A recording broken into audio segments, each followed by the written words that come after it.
fun. And we only had so many takes, and it just was like, we had gotten it at that point, and so it felt celebratory and fun, and you could lace in Looks all like of we got the maybe emotion with it. best picture, maybe best And actress, so maybe. so it's a different. Complete unknown. Then I go, whoops, I go through here. I open this up, and got this old thing right here. I've had since 2000, probably since 1999. It's a Bob Dylan bootleg, volume, rare and unreleased. Got it through the mail, a magazine.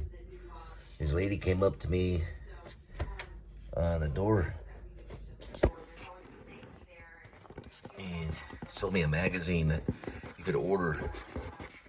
You get free stuff. So I got this thing right here. It's a Bob Dylan. Ooh. Yeah, they were selling them.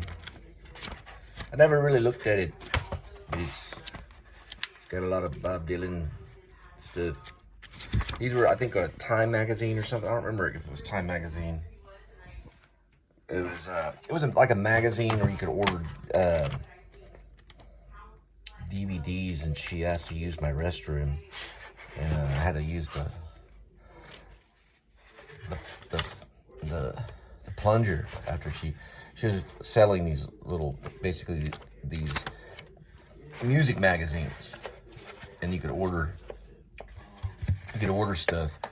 So a lot of this is on my a lot of these songs, they're bootleg. They're all on my my shuffle. I got a shuffle, but also probably on my iTunes too. Not my iTunes. I'm sorry. My iTouch. Yeah, it's on my iTouch. So look out. And volume. These are bootleg. Probably a lot of it is in the movie. Some of it maybe. These are cool. And this is probably, I'll look at this in a minute. This is older. Let's see if it has a copyright date. It's got this number right here.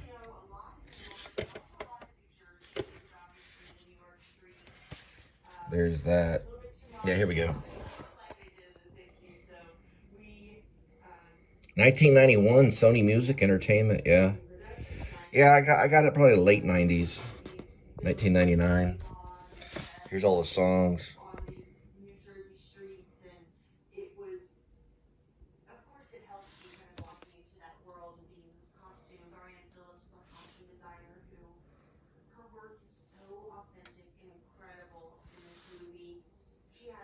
It's got Catfish on there, and Angelina.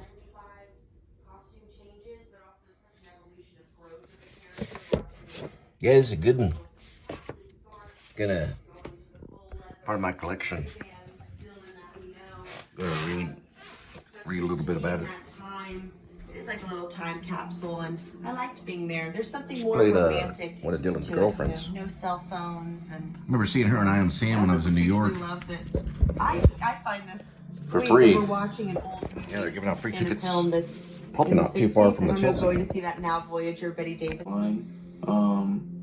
His trust, but also really his I'd say most of all just his prescience to see through the. Another good song about Dylan I like, and I don't know if it's in the movie. Probably isn't. I think the movie goes to 1965 and Complete Unknown. Dylan's retirement to Woodstock after a motorcycle accident in July 1966 led to a period of recuperation and reflection amid the mountains and the forests of the New York State. The band moved up there too in the spring of 1967 to Big Pink, a house of West Securities, which was led to its name of the 1968 debut LP. It wasn't too long before they and Dylan bit together and playing music, especially recording many hours with material which would later become known generically as the Basement Tapes. Released officially under the name of the 1975, as Robbie Robinson recalled, "We used to get together every day at 1 o'clock in the basement of Big Pink. It was just our routine. We'd get there and keep one of us from going crazy. We play music every day. Dylan wrote a bunch of songs out of that, and we wrote a bunch of songs out of that. The basement tapes are pretty cool. Yeah. Anyway, yeah, I remember he had a motorcycle accident. All right, so it takes a lot to laugh. It takes a train to cry. There's Dylan when he's younger. He's walking. Looks like somebody a drum. There's an old bus.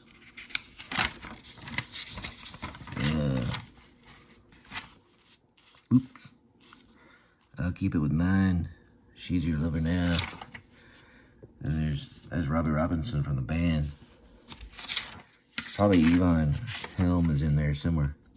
These are missing lyrics right here. They were recording a song, probably right here. Here's some photos. She's Your Lover Now. Recorded in New York, January 1966 with Rick Danko, Levon Helm, and Robbie Robinson. Then known as the Hawks, Al Cooper and Paul Griffin organ. Piano respectively. This great song once had a curious working title of Just a Little Glass of Water. It's a brilliant and complex piece of writing, dramatized scene for 3 players, but only one player, the singer, who's attempting to unravel a tangle of complicated emotion, anger, resentment, recrimination, dismay, disgust, love, loss, responsibility, and the presence of his ex-lover and her new boyfriend. Feelings within himself is just confused, and they make themselves variously felt, ever more grotesquely, either towards her or towards him and towards himself. As the song progresses, it's just about impossible to do the justice to its achievement without writing an entire dissertation on the many simultaneous levels of which the song works. 2 very different versions of the song were recorded, a slow piano vocal take and the driving, almost perfect band version of Heart of the Collection. Unfortunately, it breaks. I go all the way this way. Down close to the end, when Dylan stumbles over the words, this missing lyrics is followed. Now your eyes cry wolf, while your mouth cries I'm not scared of animals like you. And you, there's been a thorn by you I can't recall. I just saw you the one time, and you were just there, that's all. But I've already been kissed. I'm not going to get into these. I couldn't make it anyhow. You do it for me. You're her lover now. Anyway, that's a pretty good one. It's on page 41. If you got this book, most likely you probably don't. And there he is. People don't realize Dylan was a horrible thief. This is John Dyer, Phantom Fire. Yeah, he would steal other records. They'd have to go back and try to find records. If people had records in town, he'd come in and, well, people, like personal, not like stores, but he'd take their records and like, where did Dylan go with my records? They had to hunt him down. This one's Bob Dylan Live, 1964. I probably got that one in Denton. And this one's probably from Time Magazine, maybe. This was like a freebie from this. It was like it's like a magazine catalog. Yeah, it was a catalog they sold door to door. People usually would say, like, they knock on your door and they're like, I'm trying to get to Europe or something like that. And they'd be saving money or going on a hostel stay in Europe and I need money. So, and you could pick 2 or 3 free albums. I think I got the bootleg series, which is the other one. And you basically could you got the, and then they'd mail it to you if you gave them a credit card number. You had to send it through the mail. They'd come through the mail. It's also a really good Sam Shepard thing right here. Anyway.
for the dancers.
.8, 14 minutes.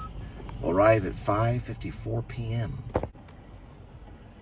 41.7 yesterday.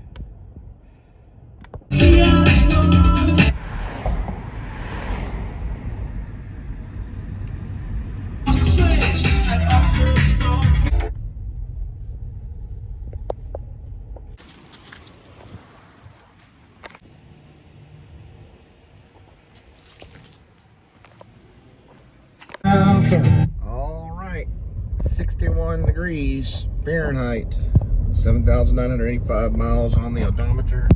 It is Friday, December 27th, 2024. Welcome to the Play Subscribe Show in the middle of delivery.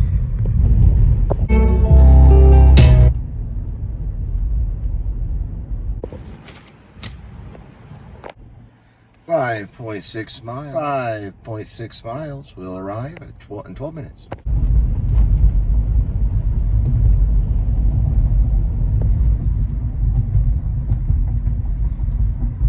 Sunset Corridor at Modern Art. Don't forget about Dutch Art at Kimball. Casa Manana, greatest theater in town if you like Broadway style theater. If you like the avant-garde, you want to go to Hip Pocket. Casa Manana has got the color purple and Charlie Chocolate Factory, January 31st on the chocolate. And yeah, if you like kind of realistic theater, it's, you know, stuff like Oscar Wilde or Annie Baker. Go down to Stage West, check them out. The Hip Pocket's gonna be like the mimes and avant-garde and puppetry and all that weird stuff, artsy, cool stuff that's, well, people call it weird stuff. I think it's pretty normal, but other people might think it's kind of, you like our crumb comics, comic strips and mime, bunch of clowning, bunch of tomfoolery with the mimes and the pantomime to go out to Hip Pocket, Silver Creek. If you want the Broadway stuff, the best theater around, well, depending on what you think is best, but what they call the best, I guess the Broadway style commercial theater, you go down to Casa Manana, do the Casa Manana squat.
All right, so like in the 90s, this was like Inwood in Dallas. Actually, this is Camp Bowie.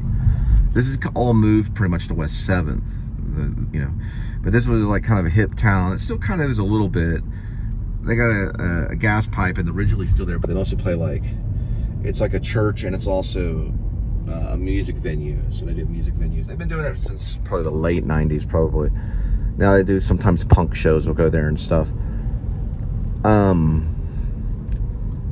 It's gotten a little more rough edges. Like there's a lot of wanderers around.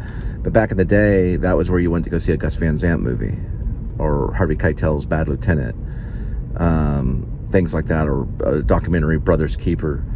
This is where I was attacked, right here at Batteries and Bulbs, coming out of that Gallic Askins. No comment on everything else, but now this kind of art scene has moved to West 7th. Only the closest movie theater there is probably downtown Fort Worth, where back in the day they played art house movies on Camp Bowie. This is where The Projectionist begins.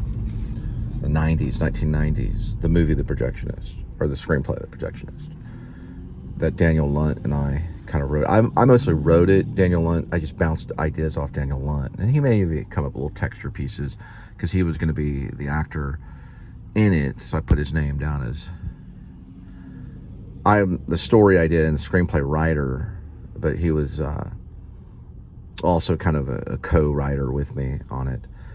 Haven't really intensely tried to sell it, but I've given it to Natalie Jones, who was in Dead Awake on Netflix, and probably a few other people have a copy of it too, but there's different versions of it, and it came from a short film from the 90s I wrote in a legal pad off of Willing Street Avenue. It originally was going to have like a Jim Jarmusch character, like this kind of like punk film guy that looked a lot kind of like Jim Jarmusch. It was roughly kind of based on him, and it just was like a short. He sees his film.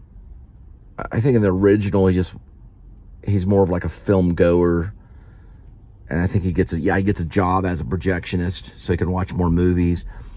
And then he takes off to Hollywood, but I think he gets as far as Vegas. And he ends up a bellhop in Vegas.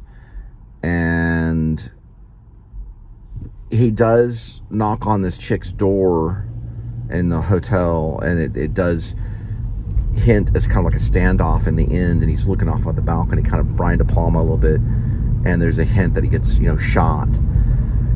And there was bellhop stuff, and then I changed a lot of it, and it became almost an absurdist drama about obsession, and I layered it over the years, and it became a feature screenplay, and it's a long story. Adair Martin, I think it did have the name Adair Martin originally, and then his brother has a fake Hollywood name.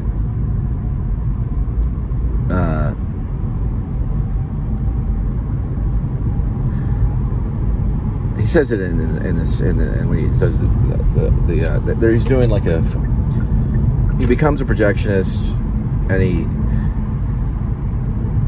they do one of these like Hitchcockian a Hitchcock fest in October. It's like in the 90s, set in the maybe 96, 97.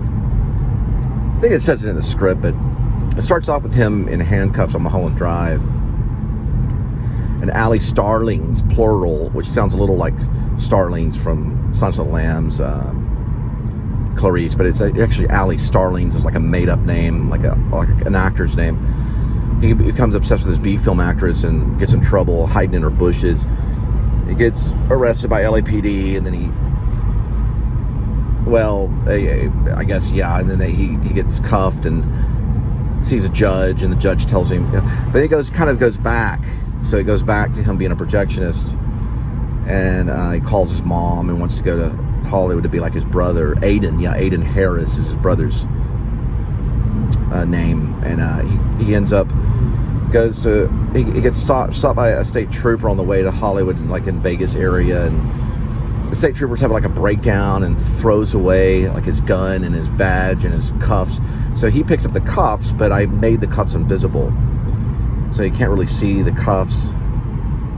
So he picks up like an imaginary set of cuffs, and then he goes after he goes after Hollywood, and then he meets Aiden, his brother, introduces him to Allie, she's kind of like she does meth every once in a while, and gets him hooked, and then he goes after her, and then that's how he ends up in jail, because he's stalking her, in the bushes off of Mulholland Drive. And then he goes to a therapy group and meets this chick named Harrison Staples, who's an Asian lady that's mute because her family died in a car accident. She was once a wife, and she is obsessed with Harrison Ford. Everybody at the therapy group is obsessed with the movie star. One person's obsessed with Marlon Brando, still alive, in it and stuff. And they're all trying to get better. And then he hooks up with Harrison Staples and goes to Vegas and gets married, like elopes. And then while he's in Vegas, he decides to go back to Dallas. Or they decide to move to Dallas. He becomes a projectionist in Dallas, probably like at the Inwood movie theater. And then he sees Allie Starling's in town, and then that's when he goes after her again. Only she's at their townhome. So you see it very Silence of the Lambs. He knocks on the door at the motel room, and the door opens, and he's kind of like becomes like a different person. It gets kind of Mulholland Drive, and he's at Allie Starling's townhome, and he's wearing like bunny rabbit ears. And he comes in, he takes an ice pick and holds her hostage with the invisible handcuffs, which actually work. So it gets kind of Donnie Darko a little bit. And then he holds her there for 3 days, and then there's like a SWAT thing at the end that's very Kubrick's well, I'm gonna really say Kubrick, maybe Kubrick's Dr. Strangelove. Well, it's more of kind of, I always picture Dr. Strangelove. I actually it's supposed to be kind of black and white, but because of the kind of the feel of it and the Peter Sellers aspect, maybe a little bit. So anyway, at the very end, he's on the balcony, and just like kind of like the one in the Vegas, only ends in a townhome, and then you see Allie Starlings is able to call her manager. She's able to get her little cell phone out of her bag with her toe.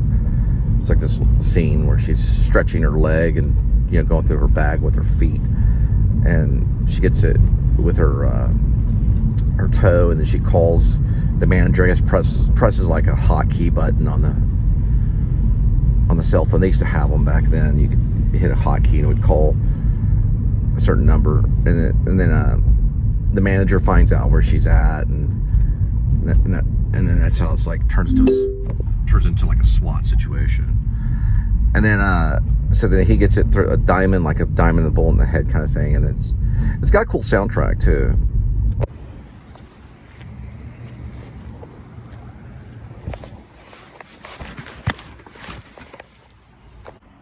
.6 minutes. We will arrive.